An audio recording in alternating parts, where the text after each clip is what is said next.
आज का विषय शिक्षण और सीखने की दुनिया से जुड़ा है और इसमें एक ऐसी उलझन है जिसमें सच कहूं तो बड़े बड़े विशेषज्ञ भी फंस जाते हैं। बिल्कुल। हमें जो नोट्स मिले हैं उनमें साफ साफ एक चुनौती लिखी है।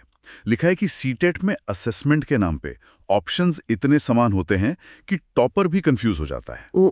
आज वो कंफ्यूजन हमेशा के लिए खत्म। तो आज का हमारा मिशन बिल्कुल साफ है, इस उलझन की हर परत को खोलना है ताकि ये शब्द फिर कभी परेशान न कर पाएं। बिल्कुल। और देखिए, आज हम सिर्फ रटने पर ध्यान नहीं देंगे, बल्कि इन चारों शब्दों के पीछे के क्यों और कब को समझेंगे। कौन से चार शब्द? ये चार हैं रचनात्मक, जिसे फॉर्मेटिव कहते हैं, योगात्मक यानी समेटिव, फिर आते हैं मानक संदर्भित, नॉर्म रेफरेंस्ड, और मानदंड संदर्भित मतलब क्राइटेरियन रेफरेंस। अच्छा। एक बार इनकी आत्मा को समझ लिया ना, तो फिर परीक्षा में सवाल किसी भी तरह से घुमाकर पूछा जाए, आप उसे पकड़ लेंगे। ठीक है, तो चलिए सबसे पहली और शायद सबसे जरूरी जोड़ी से शुरू करते हैं।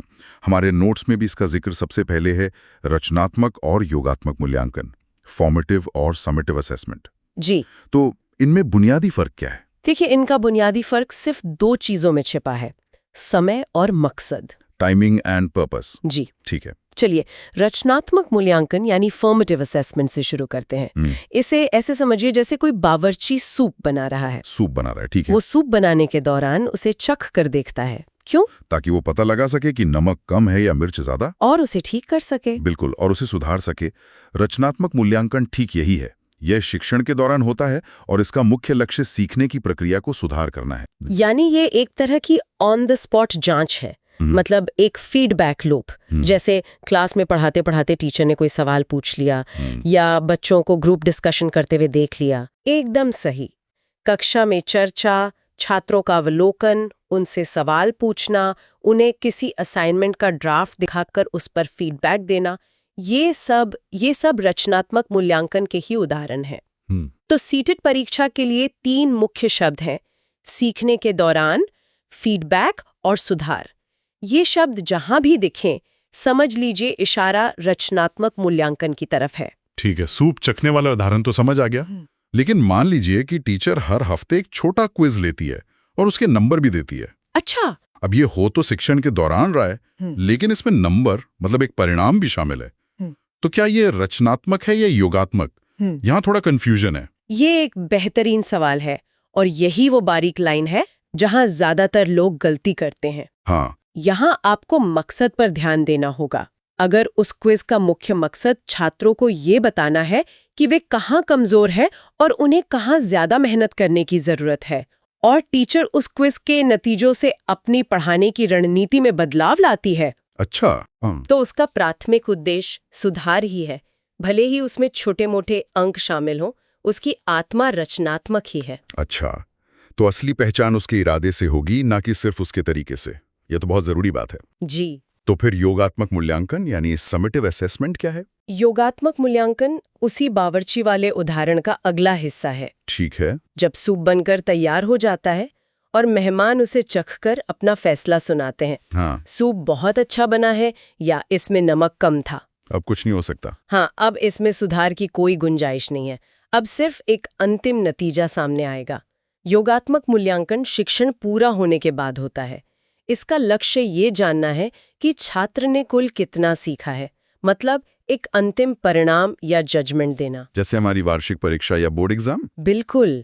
वार्षिक परीक्षा, बोर्ड एग्जाम, किसी कोर्स के अंत में मिलने वाला ग्रेड या सर्टिफिकेट।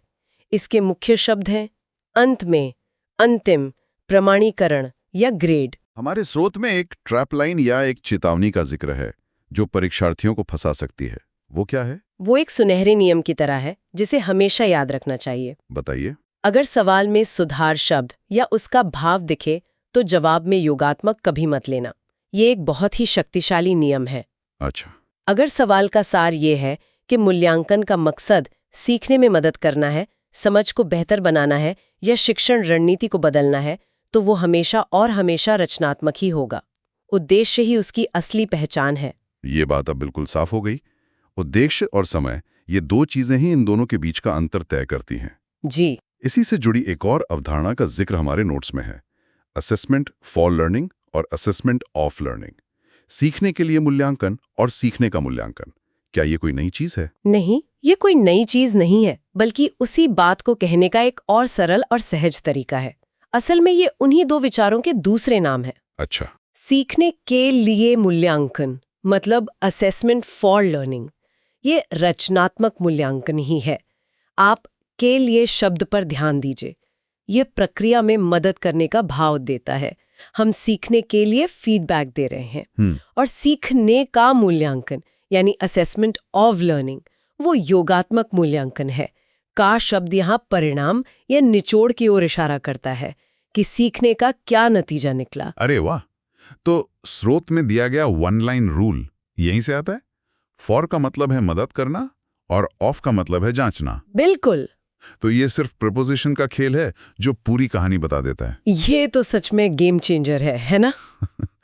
एक का उद्देश्य सीखने की प्रक्रिया में सहायता करना है। ये एक सहयोगात्मक प्रक्रिया है। वही दूसरे का उद्देश्य ये आंकना है कि अंत में क्या सीखा गया, एक अंतिम निर्णय देना है। तो जब भी आप फॉर और ऑफ देखें, बस मदद करने और जांचने के बीच का फर्क याद रखें। जवाब कभी गलत नहीं होगा। ठीक है।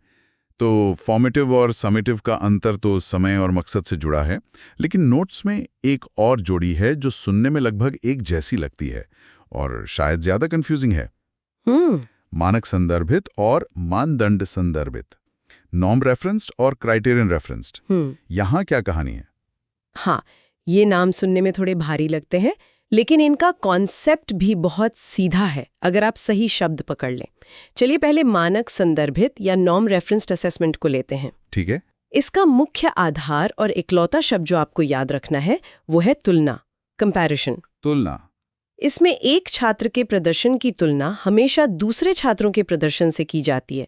इसका मकसद ये जानना है कि एक व्यक्ति समूह के मुकाबले कहाँ खड़ा है। अच्छा, तो ये वही सिस्टम है जिससे प्रतियोगी परीक्षाओं में कट ऑफ तय होता है। मतलब आपका अपना स्कोर उतना मायने नहीं रखता जितना ये कि बाकियों का स्कोर क्या है। आपने बिल्कुल सही पकड़ा। कैट एग्जाम में आने वाला परसेंटाइल इसका सबसे अच्छा उदाहरण है। हाँ, सही है। का 99 परसेंटाइल है, इसका मतलब ये नहीं कि आपने 99% सवाल सही किए। इसका मतलब है कि 99% परीक्षार्थियों ने आपसे कम स्कोर किया है। आपकी रैंक, आपका परसेंटाइल, आपको क्लास का टॉपर कहना, ये सब मानक संदर्भित मूल्यांकन है। बिल्कुल। CTET के लिए याद रखने वाले शब्द हैं तुलना, सहपाठी, रैंक, परसेंटाइल। तो इसका मतलब है कि किसी छात्र का प्रदर्शन इस बात पर बहुत ज्यादा निर्भर करता है कि बाकी सबने कैसा प्रदर्शन किया। हो सकता है कोई छात्र बहुत अच्छा हो, लेकिन अगर बाकी सब उससे भी ज्यादा अच्छे हैं तो उसकी रैंक नीचे आ जाएगी। जी, ये तो बहुत दबाव वाला सिस्टम लगता है। ये है, और इसीलिए दूसरा तरीका मौजूद है, मानदंड संदर्भित या क्राइटेरियन रेफरेंस्ड असेसमेंट। अच्छा। ये तुलना के खेल से बिल्कुल अलग है। इसमें छात्रों की एक दूसरे से कोई तुलना नहीं होती। यहाँ प्रदर्शन को एक पहले से तय मानक या एक फिक्स्ड स्टैंडर्ड या मानदंड के आधार पर मापा जाता है। ये बस ये सवाल पूछता है, क्या छात्र ने वो उद्देश्य प्राप्त कर लिया है जो तय किया गया था। जैसे ड्राइविंग टेस्ट। हाँ, वहां ये नहीं देखा जाता कि आपने दूसरे ड्राइवरों से बेहतर गाड़ी चलाई या नहीं। वहां बस ये देखा जाता है कि क्या आपने पार्किंग, रिवर्सिंग जैसे तय मानदंडों को पूरा किया है या नहीं। एकदम से। ड्राइविंग टेस्ट इसका क्लासिक उदाहरण है। एक और उदाहरण है टाइपिंग टेस्ट। अगर पास होने का मानदंड 40 शब्द प्रति मिनट है, तो जो कोई भी 40 या उससे ज्यादा टाइप करेगा वो पास हो जाएगा। पास? चाहे एक व्यक्ति पास हो या सभी। बिल्कुल। यहाँ आपकी सफलता किसी और की असफलता पर निर्भर नहीं करती। इसका मुख्य शब्द है विशेष मानक, निपुणता या कट ऑफ स्कोर। तो इसका मतलब ये हुआ कि मानदंड संदर्भित मूल्यांकन में ये संभव है कि क्लास के सभी छात्र ए ग्रेड ले आएं। बिल्कुल संभव है। अगर सभी छात्र उस ए ग्रेड के लिए तय किए गए मानदंडों को पूरा कर लेते हैं तो सभी को ए मिलेगा। एक की सफलता दूसरे के रास्ते में नहीं आती। ये निपुणता आधारित शिक्षा का मूल है। हाँ, और यहाँ भी सीटेट का एक जाल है जिसके बारे में हमारे स्रोत में चेतावनी दी गई है ना। बिल्कुल। हाँ, और वो भी उतना ही महत्वपूर्ण है। नियम है, अगर सवाल में किसी भी तरह की तुलना का भाव दिखे तो जवाब में मानदंड संदर्भित कभी नहीं होगा। अच्छा, ये भी एक गोल्डन रूल है। जी, ये एक अचूक संकेत है। अगर सवाल में रैंकिंग, परसेंटाइल या सहपाठियों के साथ प्रदर्शन को आंकने का जिक्र है तो ये मानक संदर्भित मूल्यांकन ही है। तो अब जब हमने इन चारों को समझ लिया है, एक परीक्षा के सवाल में ये सब कैसा दिखता है? स्रोत में एक बहुत अच्छा उदाहरण है, चलिए उसे देखते हैं। जरूर। सवाल है, एक शिक्षिका कक्षा में चर्चा के दौरान छात्रों का अवलोकन करती है, तत्काल प्रतिक्रिया देती है और छात्रों की समझ को बेहतर बनाने के लिए अपनी शिक्षण रणनीति को बदलती है। वह किस प्रकार के मूल्यांकन का उपयोग कर रही है? यह एक बेहतरीन उदाहरण है। चलिए इसे वैसे ही हल करते हैं जैसे परीक्षा में करना चाहिए। ठीक है। पहला कदम, सवाल में मुख्य शब्दों को पहचानें। यहाँ ध्यान देने वाले शब्द हैं कक्षा के दौरान, तत्काल प्रतिक्रिया यानी फीडबैक, शिक्षण में बदलाव और सबसे महत्वपूर्ण समझ को बेहतर बनाने के लिए। ठीक है, तो कक्षा के दौरान का मतलब है कि ये अंत में नहीं हो रहा। तत्काल प्रतिक्रिया और बेहतर बनाने के लिए ये दोनों शब्द तो सीधे सीधे सुधार की तरफ इशारा कर रहे हैं। बिल्कुल, और जैसे ही हमारे दिमाग में दौरान और सुधार शब्द आते हैं तो हमारा पहला नियम क्या था? Formative is for improvement. रचनात्मक बराबर सुधार के लिए।